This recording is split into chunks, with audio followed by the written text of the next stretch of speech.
پچھلے دنوں ہمارے ایک عزیز حرمین طیبین سے تشریف لائے تو ان کی پوری فیملی بھی گئی تھی. کہنے لگے باضابطہ عورتوں پر اس معاملے میں محنت ہو رہی ہے اور مسجد نبوی میں جانے والی خواتین کا ذہن بنایا جا رہا ہے کہ فجر کی نماز 2 رکعت، ظہر کی نماز 4 رکعت، عصر کی نماز 4 رکعت، مغرب کی نماز 3 رکعت اور عشاء کی نماز 4 رکعت. اس کے علاوہ یہ کیا واجب، یہ کیا سنت موقدہ، کیا سنت غیر موقدہ، کیا نفل، یہ کوئی نماز نہیں ہے. باضابطہ سختی کے ساتھ فرض پڑھنے والے تو فرض پڑھ چکے ہیں ان کی نمازیں توڑوا دی جا رہی ہیں کہ آگے نماز نہ پڑھو، کوئی نماز نہیں ہے. یہ آپ مجھے بتائیے ایسے فتنے کا ہمارے پاس کیا جواب ہے؟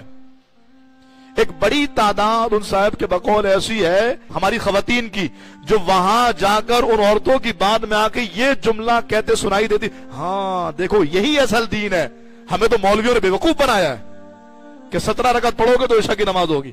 میرے پاس ابھی وقت نہیں ہے، لیکن اللہ نے چاہا ہماری نشستیں ہوں گی، چاہے وہ رمضان شریف میں ہو یا اس کے علاوہ کبھی مواقع ملیں گے تو انشاءاللہ رحمان اس کو ڈسکس کریں گے اور ہم بالدلائل یہ بات بیان کریں گے کہ جو ہم سنت غیر موقدہ پڑھتے ہیں، سنت موقدہ پڑھتے ہیں، جو وطر پڑھتے ہیں، ان کی شرعی حیثیت کیا ہے. کہنے کا مقصد یہ ہے علم سیکھیے، ورنہ ایسا ہی ہوتا ہے ہماری بہنیں یہاں نماز پڑھ رہی ہیں، حرمین میں گئیں تو مردوں کی طرح نماز پڑھنی شروع کر دی، رکوع بھی مردوں کی طرح، سجدے میں مردوں کی طرح، قعدے میں مردوں کی طرح. کہا کیوں بھائی؟ کہا عورت مرد کی نماز کا کوئی فرق نہیں ہے. یہ تو ہمیں مکے مدینے میں جا کے پتہ لگا کوئی فرق نہیں. یہاں تو مولوی کہتے تھے عورت کی نماز اور ہے، مرد کی نماز اور ہے. خدا کی قسم بڑے واضح ثبوت کے ساتھ رسول اللہ نے فرق بیان کر دی ہے عورت اور مرد کی نماز کا، لیکن سیکھا نہیں. رسمی ایمان تھا، رسمی عبادتیں تھی، رسمی اعمال تھے، کسی بھی فتنہ کر کے ہاتھ لگے اس نے برباد کر کے رکھ دیا. پھر ایسے بندوں کو سمجھانا ناممکن، کیونکہ نفس کی چاہ بھی تو یہی تھی نا. آپ بتائیے نا، رات میں جو عورت بیچاری تھکی ہاری کام کاج سے فارغ ہو، یا جو مرد تھکا ہارا کام کاج سے فارغ ہو کر کے عشاء کی نماز پڑھنے کھڑا ہوا ہے، اس کا دل کیا چاہے گا؟ 4 پڑھ کر کے آرام کر لو یا 17 پڑھو.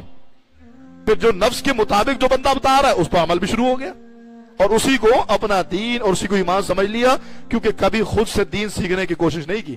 ایسی کتابیں موجود، اسلامی بہنوں کی نماز خواتین کے لیے بہترین کتاب ہے، نماز کے احکام مردوں کے لیے بہترین کتاب ہے. آپ پڑھیے، جو بات سمجھ میں نہ آئے آپ اہل علم سے پوچھیے، ہمارے امام صاحب ہیں، آپ ان سے پوچھیے. جمعے کے دن میں پہلے آ جاتا ہوں، مجھ سے پوچھیے. آپ میرا نمبر لے کے مجھ سے رابطہ کر لیجئے کہ مجھے یہ مسئلہ سمجھ میں نہیں آیا، میری ذمہ داری ہے، انشاءاللہ مجھے خوشی ہوگی میں آپ کو سمجھاؤں. لیکن اللہ کا واسطہ اس رسمی ایمان اور عمل سے باہر آ کر حقیقی مومن بنیے اور دین کو پڑھیے، سیکھیے، سمجھیے، بھلے کسی مستند عالم دین کی صحبت میں یا اس کو سن کر کے سیکھیے.